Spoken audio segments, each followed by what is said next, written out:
प्रेक्षको, सध्या तमाशा सम्राज्ञी व राष्ट्रपती पदक विजेत्या विठाबाई नारायणगावकर यांच्या जीवनावर आधारित लक्ष्मण उतेकर दिग्दर्शित इठा या चित्रपटाची सर्वत्र चर्चा पाहायला मिळत आहे। या चित्रपटात लोकप्रिय बॉलिवूड स्टार श्रद्धा कपूर हिने विठाबाई नारायणगावकर यांची भूमिका साकारली असून तिच्या लुकचं आणि अभिनयाचं प्रेक्षकांकडून भरभरून कौतुक केलं जात आहे। मात्र टीझर प्रदर्शित होताच इठा चित्रपट वादाच्या भोवऱ्यात सापडला आहे। या चित्रपटाबाबत विठाबाई नारायणगावकर यांच्या कुटुंबियांची प्रतिक्रिया समोर आली असून नेमका वाद काय आहे हे जाणून घेण्यासाठी लोकमत फिल्मीचा हा व्हिडिओ शेवटपर्यंत नक्की पहा। पान में पान चखना हो तो मीठा और तूफान को नाचते देखना हो तो ईठा। नेमकं प्रकरण काय? तमाशा सम्राज्ञी विठाबाई नारायणगावकर यांच्या जीवनावर आधारित इठा या चित्रपटाच्या टीझरला प्रेक्षकांची भरभरून पसंती मिळत आहे। मात्र एका मुलाखतीमध्ये विठाबाई नारायणगावकर यांच्या कुटुंबियांनी इठा चित्रपटाच्या नावावरून नाराजी व्यक्त केली आहे। विठाबाईंच्या आयुष्यावर चित्रपटाची निर्मिती होत असल्याचा आनंद आहे, मात्र याबाबत आमच्याकडे कोणतीही विचारणा न झाल्याची खंत कुटुंबियांनी व्यक्त केली आहे।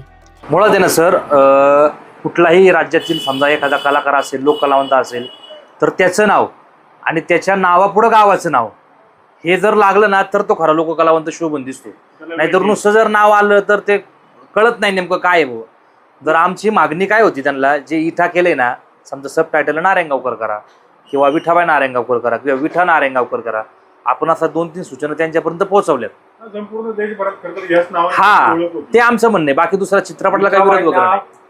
संपूर्ण महाराष्ट्र विठाबाई नारायणगावकर या नावानेच ओळखले। इठा ठीक आहे, आता तुम्ही पिक्चरला ते टायटल दिलंय त्याच्याबद्दल वाद, आणि जुन्या लोकांमध्ये इठा म्हणजे जुनी लोक, जे पूर्वीची लोक होते ना, त्या आईला इठा या नावानेच ओळखायची। आताचं जनरेशन तसं नाहीये ना।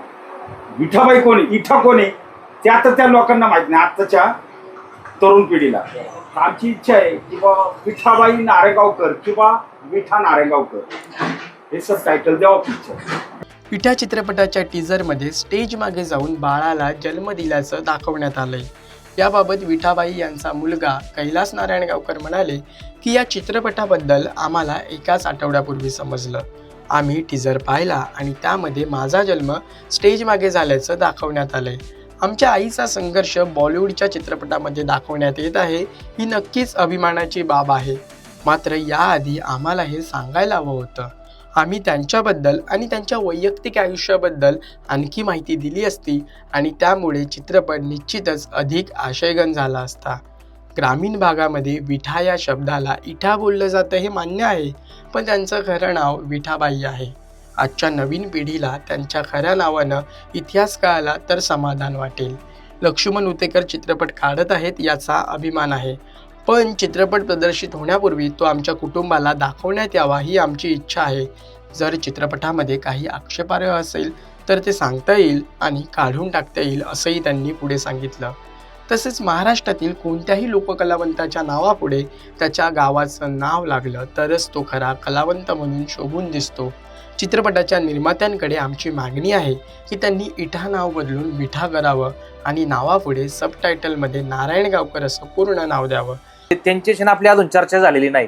चर्चा झाल्यानंतर त्यातून नेमका मार्ग काय काढायचा किंवा आपण मागणी करतो ते नाव द्या। नारायणगाव असल्याशिवाय तो चित्रपटच पूर्ण होऊ शकत नाही। गावाचं नाव हे लागलंच पाहिजे। विठाबाईंना म्हणजे आजींना गावाचा फार मोठा अभिमान होता। त्यांचं डॉक्युमेंटली नाव वेगळे, पण ते विठाबाई नारायणगावकरच लावायचे। आजही राष्ट्रपती पुरस्कार आहे बघा, तिथे त्याच्यावर बी विठाबाई नारायणगावकरच नाव आहे। त्यांनी तुमच्याशी संपर्क साधन आहे, तुम्ही त्यांच्याशी काही संपर्क साधायचा प्रयत्न केलाय का? हो, मी केलाय। 2-3 दिवसापूर्वी त्यांना मेल टाकलाय। साधारणतः 2-3 तारखेपर्यंत संपर्क होऊ शकतो। अशा 2 ते 3 सूचना मेलद्वारे लक्ष्मण उतेकर यांच्यापर्यंत पोहोचवण्यात आल्या आहेत। आमचं फक्त नावाबद्दल म्हणणं आहे, बाकी चित्रपट तयार करण्यावरून आमचा विरोध नाही। जर त्यांनी संपर्क केला नाही तर 100% रीतसर कारवाई करणार आहे। 2 ते 3 जुलैपर्यंत त्यांनी संपर्क केला तर ठीक, नाहीतर जे काही कायदेशीर असेल त्याप्रमाणे कारवाई करणार। या संदर्भात वकिलांशी चर्चा झाली असून पुढे काय होतंय यावर पुढचा निर्णय ठरवू। चित्रपट जर 100% चांगला असेल तर डोक्यावर घेऊ, पण यामध्ये आक्षेपार्ह काही असेल तर ते कायदेशीर मार्गाने थांबवू, असं विठाबाई यांचे नातू मोहित नारायणगावकर यांनी सांगितलं। 100% रीतसर कारवाई करणार सर आपण। मी 2 तारखेपर्यंत अल्टिमेट देतोय आपण त्यांना, 2 ते 3 तारखेपर्यंत केला तर ठीक, नाही तर 100% आपण रिसर्च जे कायदेशीर असेल ते करणार.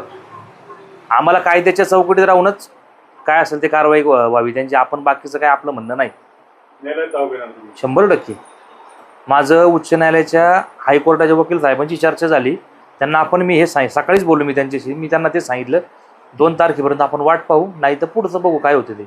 शेवटी हे गाव म्हणून गावही पाठीशी राहील, तुमच्यासारखे मीडियावाले ते पाठीशी राहतील. याला आपण एक न्याय द्यायचा प्रयत्न करू. काय सांगायचं नाही काय नाही, तेच आता पाहूया कसं काय होते. चित्रपटाला जर चित्रपट खरंच चांगला असेल ना सर, 100% आपण डोक्यावर घेऊन नाचू त्याला. बरं चित्रपटात जर आक्षेपार्ह काय असेल तर मग तो थांबवण्याशिवाय आपल्याला पर्याय नाही. आणि आमची इच्छा आहे की उत्तेकर साहेबांनी आमच्या कुटुंबाशी संपर्क साधावा आणि मॅडम कंपनी जे प्रोड्युसर आहेत त्यांनी सुद्धा संपर्क साधावा. दरम्यान तमाशा सम्राज्ञी विठाबाई नारायणगावकर यांच्या जीवनावर आधारित लक्ष्मण उतेकर दिग्दर्शित आणि बॉलिवूड स्टार श्रद्धा कपूरची मुख्य भूमिका असलेला इठा हा चित्रपट 28 ऑगस्ट 2026 रोजी सर्वत्र प्रदर्शित होत आहे.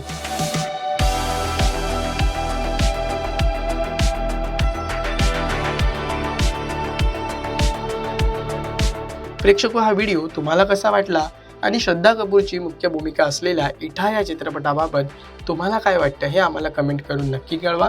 आणि मनोरंजन क्षेत्रातील महत्त्वाच्या घडामोडी जाणून घेण्यासाठी लोकमत फिल्मीला सबस्क्राईब करायला विसरू नका.